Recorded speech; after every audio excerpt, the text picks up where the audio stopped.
আজকের ভিডিওতে সবাইকে স্বাগতম। আমরা আজকে আবারও চলে এসেছি রান্নায়। আপনারা এখানে দেখতে পাচ্ছেন মশলাগুলো বেটে রেখেছি, এপাশে পেঁয়াজগুলো কেটে রেখেছি, এপাশে চুলাইতে কড়াই উঠাই দিয়েছি।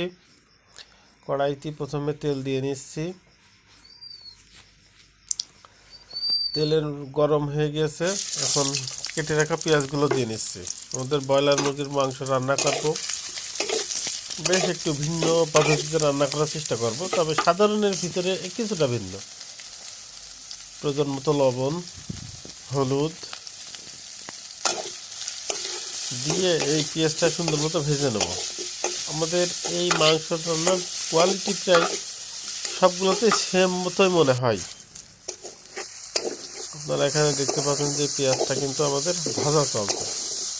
হলুদ দেওয়াতে কালারটা একটু বেশি ভালো দেখা যাচ্ছে। এখন আমরা বেটে রাখা যে মশলাগুলো ছিল সেগুলো দিয়ে নিলাম। এর মধ্যে আছে শুকনা মরিচ, জিরা, এলাচ, ডালচিনি এগুলো আছে। তেল একটু কম হয়ে গেছে, যার কারণে আরেকটু দিয়ে নিলাম। আমাদের রান্না কিন্তু পুরোপুরি চলছে। এটা আমরা ধনে গুঁড়া দিলাম আজকে। ধনা গুঁড়া তেমন ব্যবহার করা হয় না, তবে এখন থেকে আমরা ধনে গুঁড়ো ব্যবহার করব, যার কারণে এগুলো সংগ্রহ করে রেখেছি। এখানে আমরা এই মশলাগুলো কষানোর জন্য আরেকটু পানি দিয়ে নিচ্ছি, যাতে মশলাগুলো ভালো করে সিদ্ধ হয়ে যায়। এটা বলক উঠে গেলেই এর মধ্যে আমরা মাংসটা দিয়ে দেবো। আপনারা দেখতে পাচ্ছেন মশলাটাই কিন্তু বলক উঠে গেছে।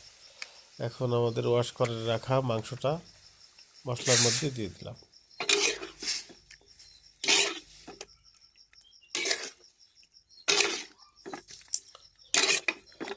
আপনারা দেখতে পাচ্ছেন যে আমাদের রান্না কিন্তু চলছে। মাংসের সাইজটা একটু বড় বড় করে রাখা হয়েছে আজকে। এখন মাংসটা সিদ্ধ হওয়ার জন্য ঢেকে রাখবো। আমরা প্রথম ঢাকনাটা উঠাচ্ছি। আপনারা দেখতে পাচ্ছেন যে এটা কিন্তু সুন্দর মতো সিদ্ধ হচ্ছে।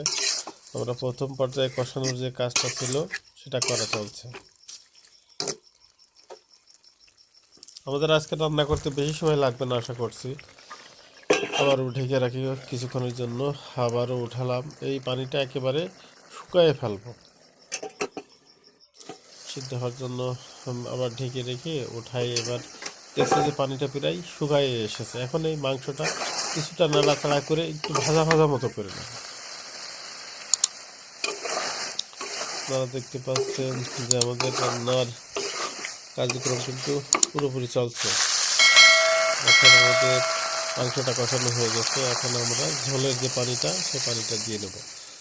অল্প একটু পানি দেবো, কারণ আমরা একটু ভুনা ভুনা মতো করে রাখবো আজকে। আর অল্প কিছুক্ষণের ভিতরে আমাদের রান্না হয়ে যাবে।